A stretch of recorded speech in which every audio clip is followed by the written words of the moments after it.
Welcome. Welcome to Shawnee Mission Unitarian Universalist Church.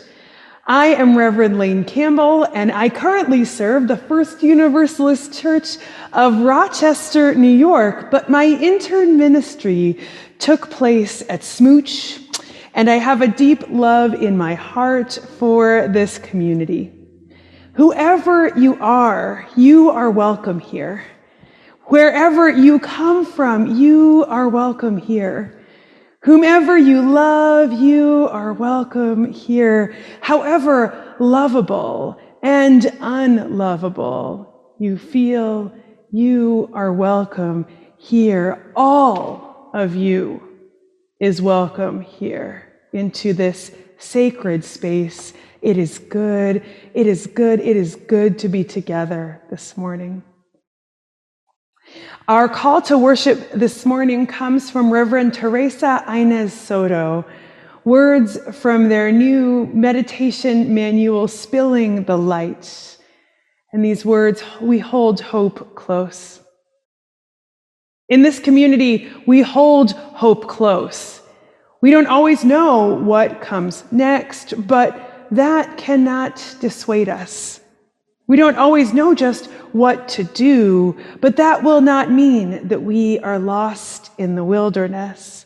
We rely on the certainty beneath, the foundation of our values and ethics. We are the people who return to love like a North Star and to the truth that we are greater together than we are alone. Our hope does not live in some glimmer of an indistinct future. Rather, we know the way to the world of which we dream. And by covenant and the movement forward from one right action to the next, we know that one day we will arrive at home. So come, let us worship together this morning. Our opening hymn is one that should be familiar to many of you. It is hymn number 123, Spirit of Life. Let us join hearts and voices in singing together.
Let us join together in lighting our multiple chalices in our own homes and here in our congregations with our unison affirmation.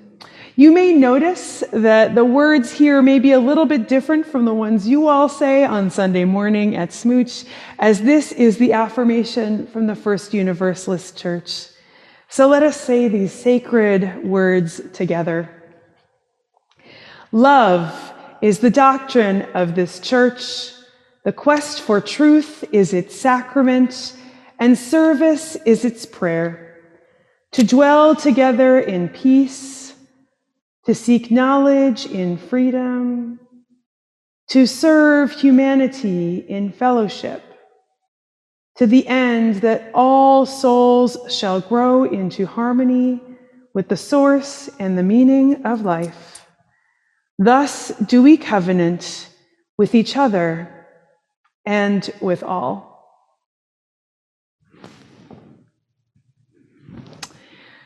Well, children, gather round, gather close, folks of all ages, families, come close. You'll want to see some of these beautiful pictures done by James E. Ransom.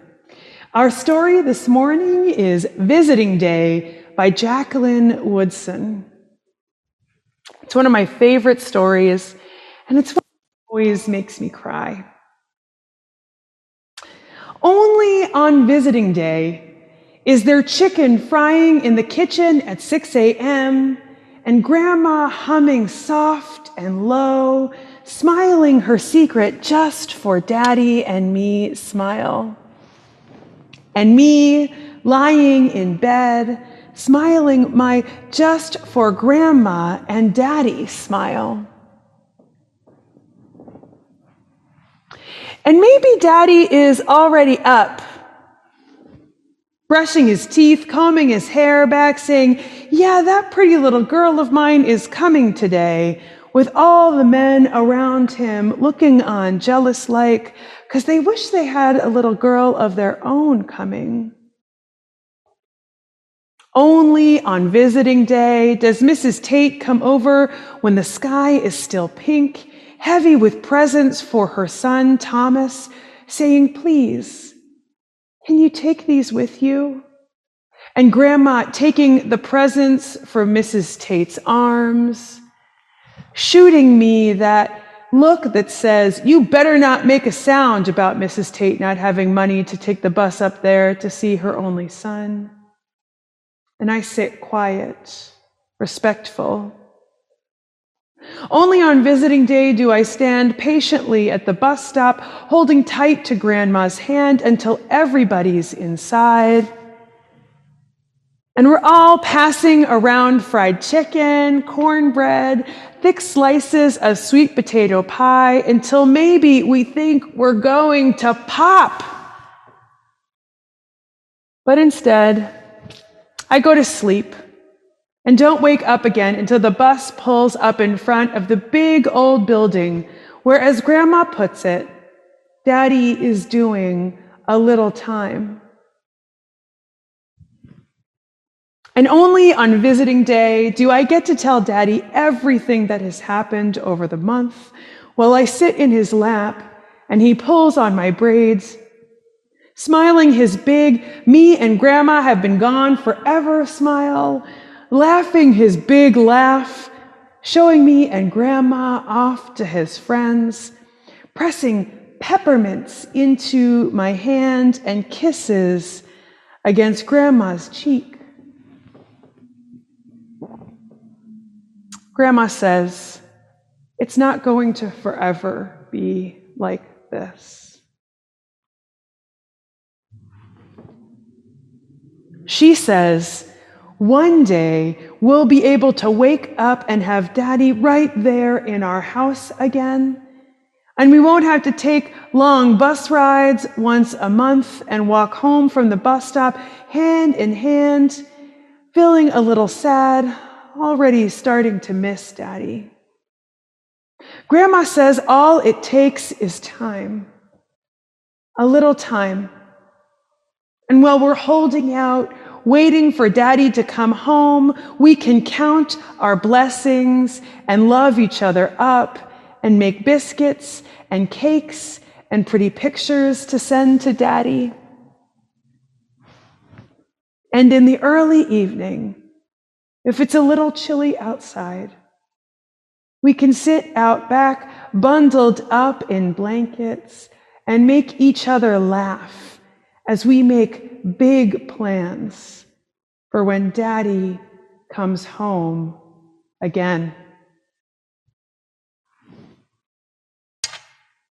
The end.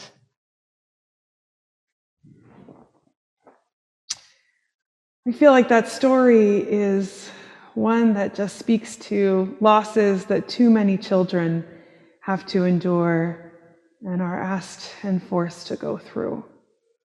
And it breaks my heart every time to read it. Dear ones, in the midst of our heartbreak, as well as our celebrations, in the midst of milestones and difficult parts of our spiritual journeys, we are here together in this sacred space, taking part in this sacred ritual. I want to invite you now into this reverent time of listening to the joys and the sorrows of our gathered community. If you would like to, you can take a moment to place a hand over your heart. You may listen from a heart-centered place wherever you find yourself. As I drop stones into this bowl, please feel free to type your joys and your sorrows into the chat, that all who are gathered here may see them and bear witness to the celebrations as well as the pain of our shared life together. Remembering that these joys and sorrows, as we share them, will live here in this space, in this virtual sacred space on the internet for all time, holding close the important pieces that are on our hearts this morning and sharing what we came here to share. So let us enter into this sacred time.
And we will drop one final stone into the bowl to represent all of the joys and the sorrows left unspoken in the silent sanctuaries of our hearts. May all be held in a heart of love.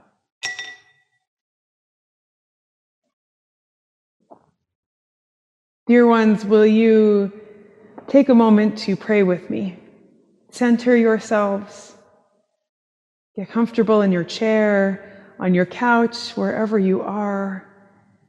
Center yourselves and allow your weight to be held by the seat, by the couch, by the chair that is holding your body. Let's take a deep breath in and out as we enter into this time of prayer and meditation with each other.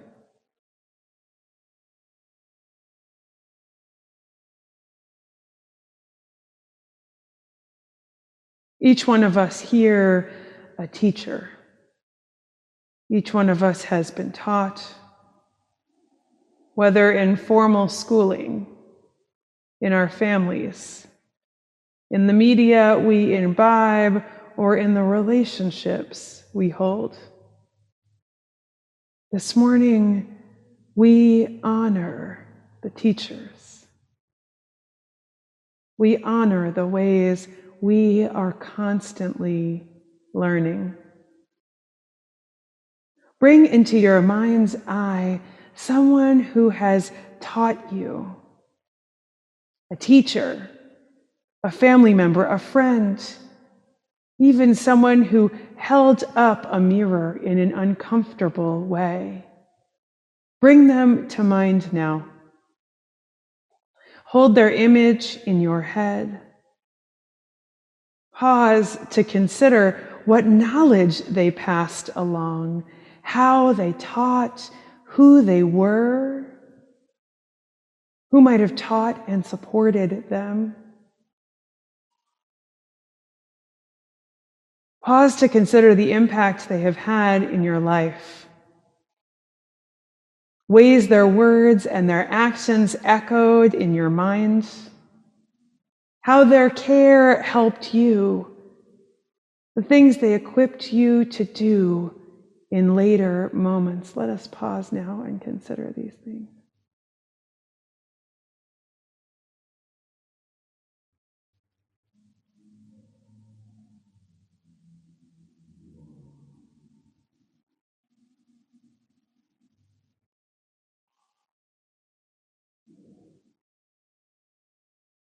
We honor the teachers this morning, recognizing that teachers across our country are grieving and feeling deeply unsupported. We honor the teachers this morning, knowing that each of one of us here has been taught, and each one of us here has something to teach. We honor the teachers this morning, those who have felt undervalued for far too long. We honor the teachers this morning, those called to do the deep work of education, exploring, and coming back to the questions. We honor the teachers this morning, without whom none of us would be who we are today. We honor the teachers this morning. We honor the teachers this morning. Amen. Blessed be, and may it be so.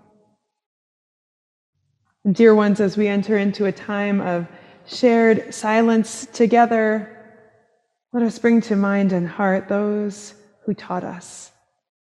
Let us bring to mind and heart those who passed on what they knew to us, and let us hold gratitude in our hearts for them.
And our shared silence, I invite you into this hymn of contemplation, Hymn number 18, What Wondrous Love Is This?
Our reading this morning is an excerpt from the book, If God is Love, by Philip Gulley and James Mulholland, two Quaker men who are writing Universalist theology.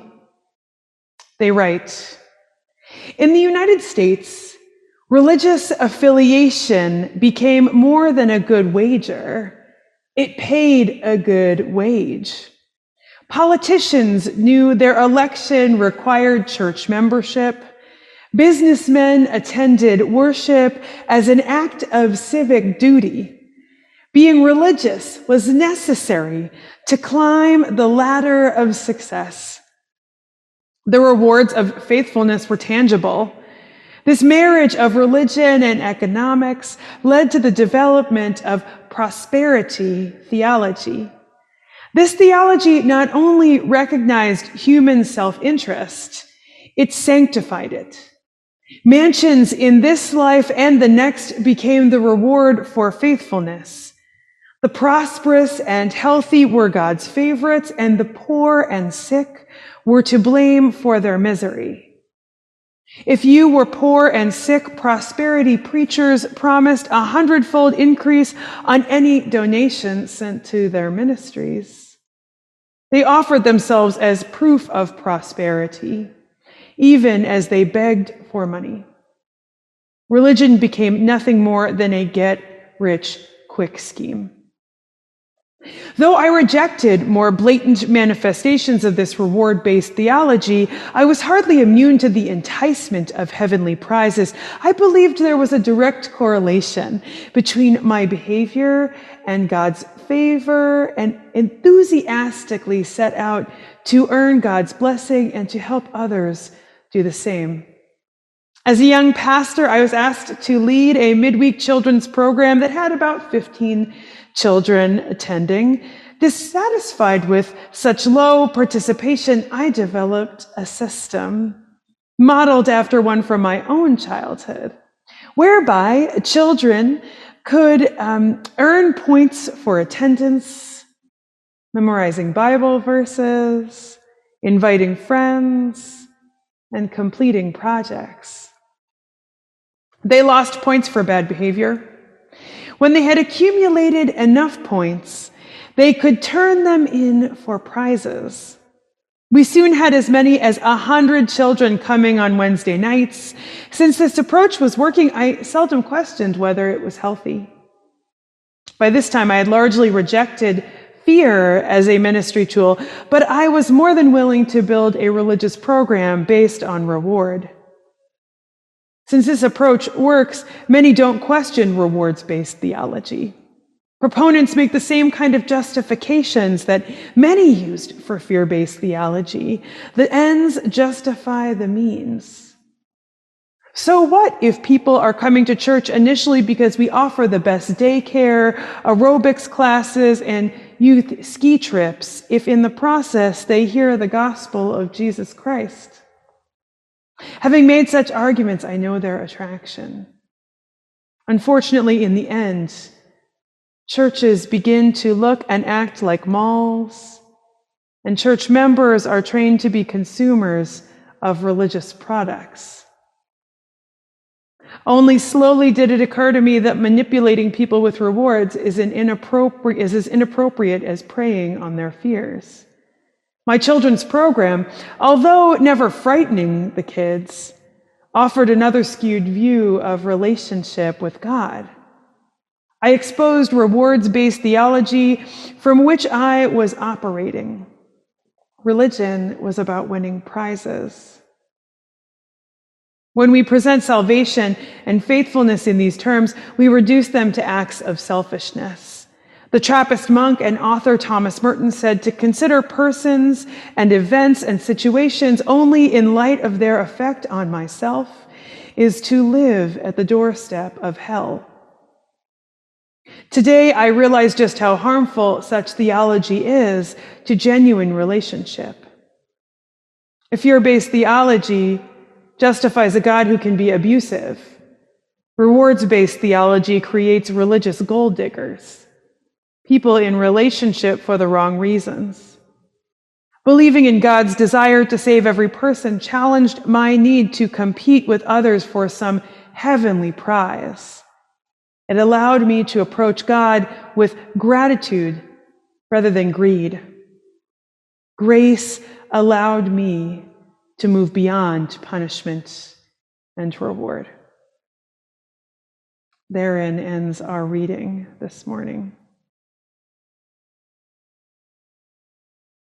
It's a curious reading, a reading that brings about a particular curiosity in me. At the core of today's sermon, I am curious about where in your life you have met a love that would not let you go. Where have you encountered a love so deep it lifted you up? A love so full that you wondered where it could have come from. As Unitarian Universalists, we are the love people. Love is at the center of all that we do.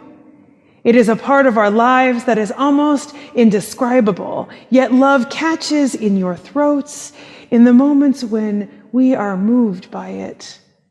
Whether sad or joyful or grieving or whatever comes up, love is an experience, a sensation, something we know deep in the core of our being. As I was reading through the story for this morning, the part that touches me most is the time the lead character talks about the sadness she feels having to leave her father as he is imprisoned. A part of this is the grief I feel for those I love who are no longer here. a grief that feels so close and tender at this time of year and in this pandemic. It is a grief that exists as a result of having loved someone and not being able to see them. And the part I am also moved by at that point in the story is that so many children are living this way. Too many children. So many children are being forced to live without regularly being able to see their parents because of mass incarceration. Families are being torn apart. Parents are being separated from their children. Grandmothers are raising their grandchildren and having to have the conversations about what to do when daddy gets home or how to keep on going when daddy is away. And I love that in the midst of all of this deep sadness and grief, the story points towards the only thing we can do with one another in the midst of times when we feel loss. Love up on each other. Grandma says all it takes is time, a little time, and while we're holding out, waiting for daddy to come home, we can count our blessings and love each other up and make biscuits and cakes and pretty pictures to send to daddy. A beautiful reminder that love knows no boundaries, that love is so strong it reaches beyond concrete walls and cell bars, beyond systems designed to separate, beyond death, beyond the divisions that seem to exist between us, whether we created them or we have been holding them up, or they are divisions that have been imposed in our lives. Love knows no boundaries. Love wins every single time. What further proof do we need than this story of how love, unconditional love, wins even within a system of reward and punishment and fear, a system like prison, or even systems like capitalism, or systems of oppression designed to keep some in power and others in deep disadvantage. Against all of these systems, love wins every single time. A couple of months ago on a radio show, I was asked about the prosperity gospel mentioned in our reading this morning. It is the thought that those who believe in God will prosper, that God's love literally translates to a better house, to better clothes, to more money. And prosperity theology also posits the inverse, that those who have less, who show up unclean or unkempt, that the people who are poor, perhaps too poor to ride the bus to visit their only son while he is imprisoned, are out of God's favor and a bad reflection of God's will for humanity. It is the ultimate reward and punishment theology. It is the ultimate conditional love from God argument, right up there with the ridiculous idea that God wants to put gender parameters around who we love. As I was being asked about this view, particularly as it is espoused by public preacher and evangelical minister Joel Osteen, I drew on our theological heritage. We here are inheritors of the belief in universal love, the belief that love has no barriers, that every person is worthy of love, whether from a divine source or in the presence of other human beings. We are the people who have said, love is for everyone, no matter what you have done in this lifetime. And that fear of God or promise of a reward are not the best motivators for doing good in this lifetime. And so I answered this inquiry, what do you think about the recent rise in seeing the prosperity gospel in the public sphere with a question: where is it scripturally founded? It seems to me that meeting these ideas with curiosity can go to the heart of the issue, and it is a way to answer something I can respond to in an ungenerous way, with more generosity and compassion. For it is not just a loving God that is at the core of our theology, it is also loving human beings. Now, have we lived into this view that love is meant for everyone perfectly? Absolutely not. The book, If God is Love, that I quoted this morning's reading, explores what it looks like to live in this way. How this belief in love is at the center of all. And how that belief that love being at the center of all calls us to trust one another and to trust God if you believe in God. This belief in love above all invites us to be in different relationship with those around us. It says no one is left out. It says we are invited to love others and embrace forgiveness where we can, rather than living in shame and blame, reward and punishment. If we truly believe that love is supreme, we are called to treat all with love and respect, even when it is hard. And we fall short of that call regularly because none of us are perfect. We are living in a fear-driven reward and punishment society. It is all around us. Even if you were raised in this faith and immersed in the theology, it is still easy to slide back into thinking that some deserve more than others, that some deserve the lot that they live with due to their bad life decisions, or even that we ourselves are unlovable. Where have you heard the message that you were unworthy? Where have you believed the lie that you are unlovable? It is a struggle I share with you, dear ones, possibly one that is shared frequently because the messages are everywhere. For those of you that I don't know, and for those of you with whom I have not shared this, I am in recovery from addiction. Along the way on my recovery journey, I hit a difficult patch. Emotions were running high. I was not feeling spiritually centered or sound. So much was going on, and I was feeling so very out of control.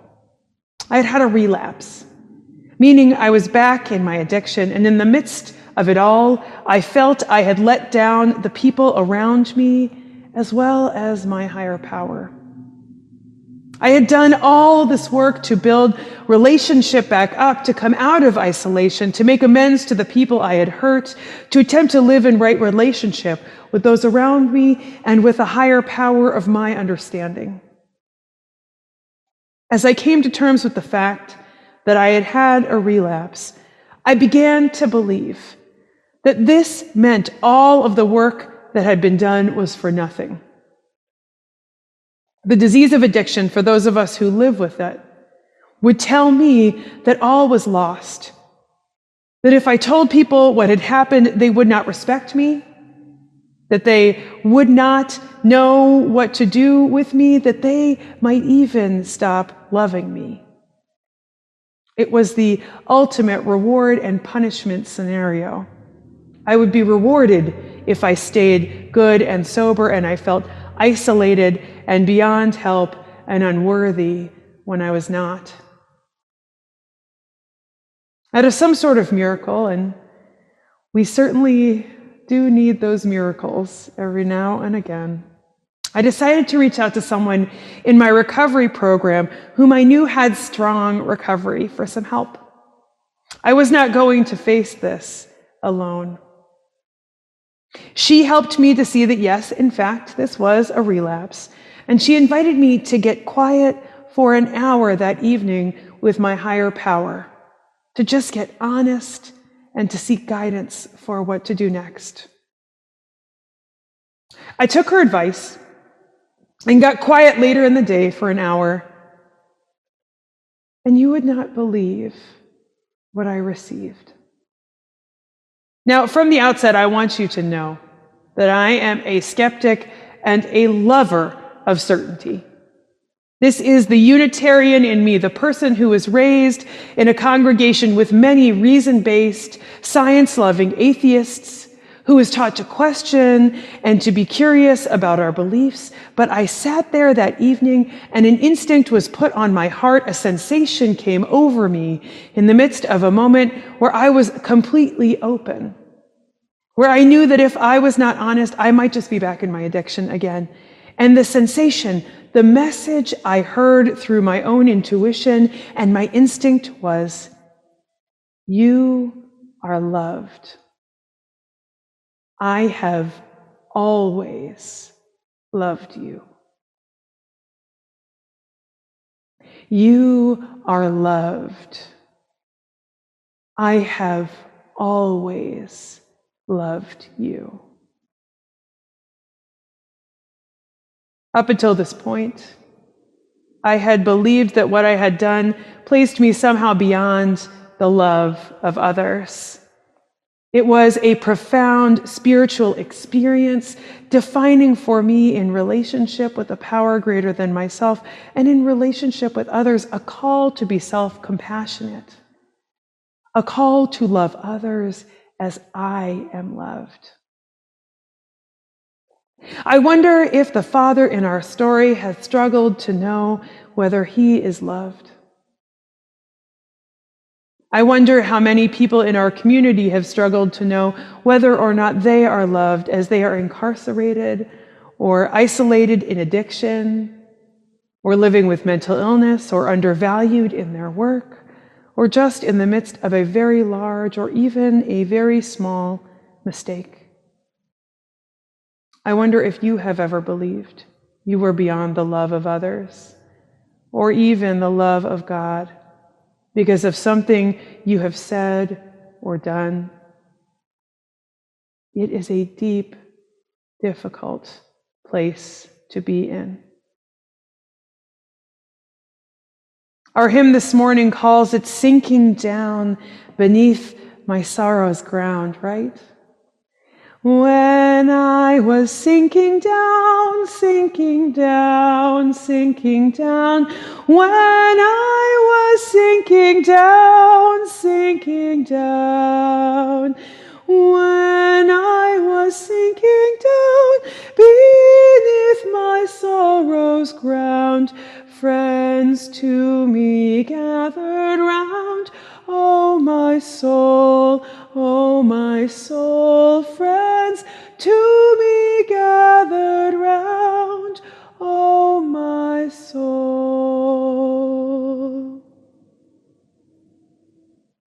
The love of another, the support of another can be life-saving in those moments when we are beneath our sorrow's ground. Have you had experiences like this? Have you seen love work in your life in ways you had not expected? This connection to a larger love, whether the love of people or a divine love, too big to define, wins every single time. It wins because it just is.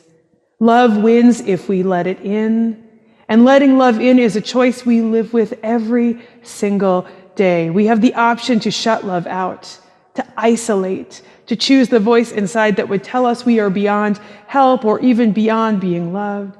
Whether or not we choose love, I believe it is still there, waiting for us in the silence, in the curiosity, in the stillness, in the face of another. It is in the call to love one another up, even when we are dealing with difficult and unimaginable to many life circumstances. It is in the faces of friends who show up in tough times when we reach out for help and are able to be vulnerable enough to let folks know we are struggling. Love answers the call when we are at our lowest, when we are able to sit in honesty with it long enough to listen. This universal love was at the heart of our theological ancestors, and it is so strong, it has carried us through to today. May you know this love that brings us out of the depths of sinking down. May you see it for the wondrous and curious entity that it is, an experience, a sensation, something so core to who we are, it is almost indescribable. In this time of hope and love and truth and joy, may your heart be touched by a love that you choose and that will not let you go. Amen. Blessed be, and may it be so. As we prepare our hearts this morning to give, I want to remind you that this church is doing amazing things. From your food pantry to your shelter, to your community gardens, to your prairie, you all are doing great works. And this work is not possible without the love among us and the support we show this church. This church is worthy of your support and your gifts. It is worthy of your generosity. So this morning, I invite you to click the link in the notes section of this service to give to the good works of Shawnee Mission Unitarian Universalist Church. Our offering will now be gratefully received and graciously given. Thank you, thank you, thank you.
fellowship, joy, and spiritual depth.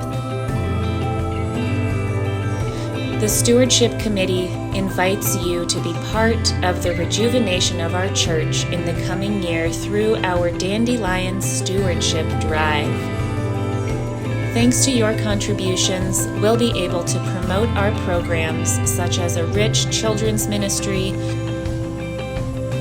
and small groups for adults, the pantry and the shelter which are housed in our building, our community garden and prairie, continuing virtual services on Sunday morning, and so much more. We are so grateful to be on this journey with you.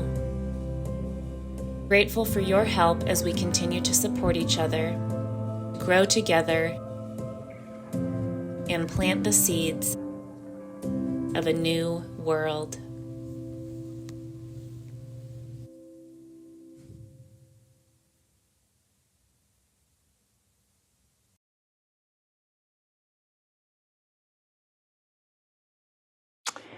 Dear ones, as we prepare to end our service this morning, I want to invite you into a time of extinguishing our chalice.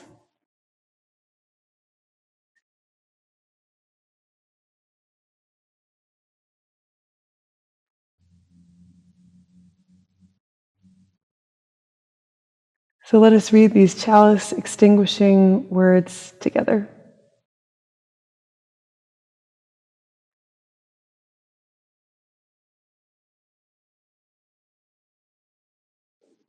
We extinguish this flame, but we keep its light in our hearts with its message of love and justice, taking it outside these walls to the world we live in until we are together again.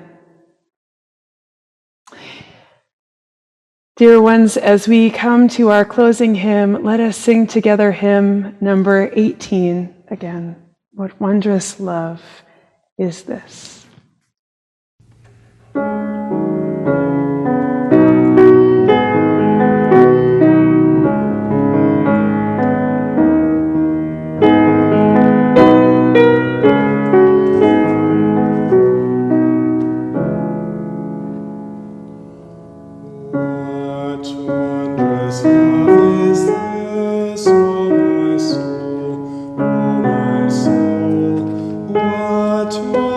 Soul.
no matter where you have been, no matter what you have done, no matter how clean, how addicted, how deeply desperate you are and you have been, you are loved. You have always been loved. Know you are loved, and go forth from here to bring that love and to be that love to all whom you meet. And may the people of the church say, Amen.